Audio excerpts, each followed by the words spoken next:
अच्छी बात है बिहार के मुख्यमंत्री बन जाए तो सबसे बड़ी खुशी तो मुझको होगी जी कि हमारे परिवार के सदस्य हैं, हमारा भतीजा भी है। बिहार की सियासत में चिराग पासवान और उनके चाचा पशुपति कुमार पारस की कहानी किसी राजनीतिक ड्रामे से कम नहीं रही।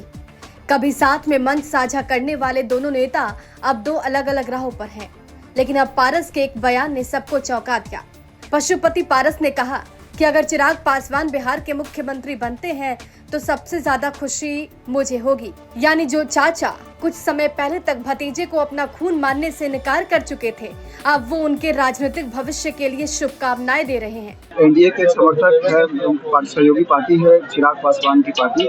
उनके पार्टी के नेता बार बार बोल रहे हैं कि चिराग पासवान के लिए सीएम फेस के लिए जनता चाह रही है उनको। क्या ऐसा की अच्छी बात है बिहार के मुख्यमंत्री बन जाए तो सबसे बड़ी खुशी तो मुझको होगी जी कि हमारे परिवार के सदस्य हैं, हमारा भतीजा भी है।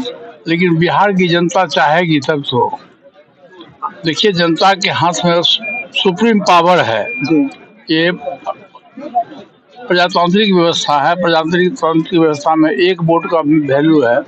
एक वोट देश के प्रधानमंत्री को बनाता है, मेंबर ऑफ पार्लियामेंट को बनाता है, असेंबली के मेंबर को बनाता है। और बिहार की जनता बहुत ही पॉलिटिकलाइज है। कोई भी डिसीजन बहुत सोच समझ के बिहार के लोग करते हैं। बिहार की जनता जिसके पक्ष में अपना वोट देगी वो बिहार के मुख्यमंत्री बनेगा। चिराग पासवान बने तो हमारे परिवार का लड़का है तो हमको और सबसे बेसी खुशी होगी। को क्या लगता है कि चिराग सीएम मटेरियल है बिहार के लिए? नहीं, ये तो बिहार की जनता बताएगी। हम हमारे एक बताने से कुछ नहीं होगा। चलो। पशुपति पारस के इस बयान ने बिहार की सियासत में कई सवाल खड़े कर दिए। क्या ये चाचा की भावनात्मक पिघलन है या फिर राजनीतिक मजबूरी? दरअसल लोक जनशक्ति पार्टी रामविलास में टूट के बाद चिराग पासवान ने एनडीए में अपनी स्थिति मजबूत की, जबकि पारस धीरे धीरे राजनीतिक हाशिए पर चले गए। न एनडीए में उन्हें खास तवज्जो मिल रही है, न महागठबंधन में उन्हें गंभीरता से लिया जा रहा है। ऐसे में ये बयान कहीं राजनीतिक पुनर्स्थापन की कोशिश तो नहीं? एलजेपी में फूट के बाद कई लोगों को लगा था कि चिराग पासवान की राजनीति खत्म हो जाएगी, लेकिन 2024 लोकसभा चुनाव ने तस्वीर बदल दी। चिराग पासवान की पार्टी ने 100% स्ट्राइक रेट के साथ एनडीए में अपनी जगह पक्की कर ली और खुद को रामविलास पासवान की असली विरासत के रूप में स्थापित किया। इसके उलट पशुपति पारस की सियासी जमीन लगातार खिसकती चली गई। एनडीए में चिराग की वापसी के साथ ही पारस के लिए जगह लगभग खत्म हो गई। मीडिया रिपोर्ट्स के मुताबिक पारस अब महागठबंधन में संभावनाएं तलाश रहे हैं, लेकिन वहां भी बात नहीं बनती दिख रही। लालू यादव उनके पक्ष में है, लेकिन कांग्रेस और तेजस्वी की राय अलग है। तेजस्वी चाहते हैं कि अगर पारस चुनाव लड़े तो आरजेडी के सिंबल पर ही मैदान में उतरे, लेकिन पारस अपने अलग अस्तित्व से समझौता करने को तैयार नहीं। यही वजह है कि महागठबंधन में उन्हें कोई स्पष्ट प्रस्ताव नहीं मिला। चिराग पासवान और पशुपति पारस के बीच दरार किसी से नहीं छिपी है। एलजेपी टूटने के बाद चिराग ने साफ कहा था कि वो कभी उन नेताओं को माफ नहीं करेंगे जिन्होंने पार्टी तोड़ी। पशुपति पारस का चिराग मुख्यमंत्री बने तो खुशी होगी वाला बयान सुनने में तो भावनात्मक मेल मिलाप जैसा लगता है, लेकिन राजनीतिक गलियारों में इसे रणनीतिक बयान माना जा रहा है। एक वक्त था जब पारस चिराग को अपना खून तक नहीं मानते थे और आज वही उनके मुख्यमंत्री बनने की कामना कर रहे हैं। ये बदलाव बिहार की राजनीति में भावनाओं और मजबूरियों की मिश्रित तस्वीर पेश करती है। ब्यूरो रिपोर्ट, बिहार तक।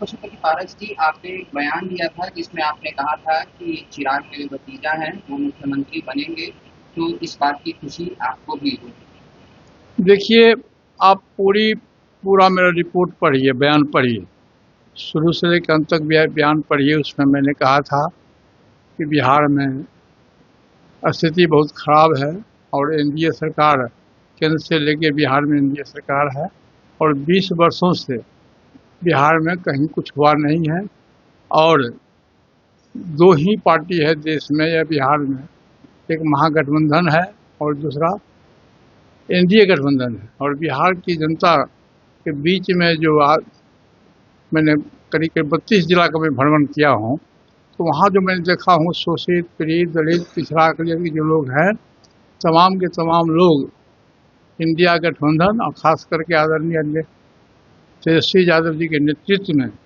लोग चाहते हैं कि बिहार में बदलाव हो, एनडीए की सरकार बर्खास्त हो और नई सरकार बने। और निश्चित रूप से मुझको पूरा विश्वास है कि 2/3 बहुमत से बिहार में महागठबंधन की सरकार बनेगी। लेकिन कहा जा रहा है कि प्रेशर पॉलिटिक्स आपकी तरफ से किया जा रहा है, जिसके वजह से नहीं, ऐसी कोई बात नहीं है। ये प्रेस मीडिया की उपज है, ऐसा कुछ नहीं। देखिए, मैं शुरू से कह रहा हूँ, जब से मैं पार्टी हमारी अलग हुई है तब से मैं कह रहा हूँ कि दल और दिल जब टूटता है तो जुटता नहीं है। एक कहावत है कि बिगड़ी बात बने नहीं, लाख करो किनकोई, रहीमन फाटे दूध को मथे न माखन हुए। सबसे बड़ी बात यह है कि प्रजातांत्रिक व्यवस्था है देश में, बहुमत का राज है। जब आपके पास में एक भी विधायक नहीं है तो आप कैसे मुख्यमंत्री बनिएगा? 243 का स्ट्रेंथ है बिहार में, 243 में 122 विधायक जिनके पक्ष में होंगे वही ना बिहार का मुख्यमंत्री बनेगा। और गठबंधन 2 ही है, तो निश्चित रूप से जो बिहार की जनता की जो आवाज़ है, मुझको लगता है कि श्री तेजस्वी यादव जी के नेतृत्व में चुनाव के बाद 2/3 बहुमत से हमारी सरकार बनेगी। सर, सीट शेयरिंग को लेकर चर्चाएं चल रही हैं, अभी तक सक्रियता नहीं दिखी है, तो तेजस्वी यादव जी की तरफ से कुछ कहा भी नहीं गया है। लेकिन आपकी क्या मांग है? देखिए, सीट शेयरिंग के संबंध में एनडीए गठबंधन और इंडिया गठबंधन दोनों में से किसी का फाइनल नहीं हुआ और लोग इंतजार में है। चुनाव का नोटिफिकेशन होगा 8 तारीख को।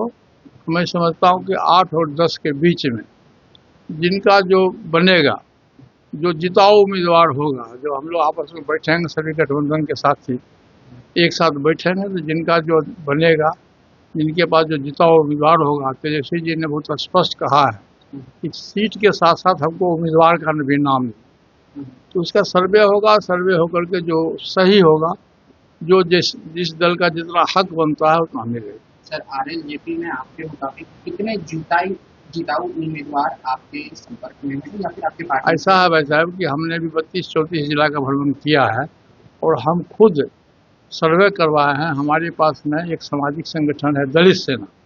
दलित सेना का जो हमारा है वो बहुत धारदार और कामयाब संगठन है मेरा। उसके माध्यम से हम लोगों ने सर्वे कराया है और जो हमारे पास जिताऊ उम्मीदवार है वो हमारे पास में रिपोर्ट है। जब आदरणीय तेजस्वी यादव जब मांगेंगे क्षेत्र की संख्या और उम्मीदवार का नाम, तो मैं निश्चित रूप से उनको दूंगा।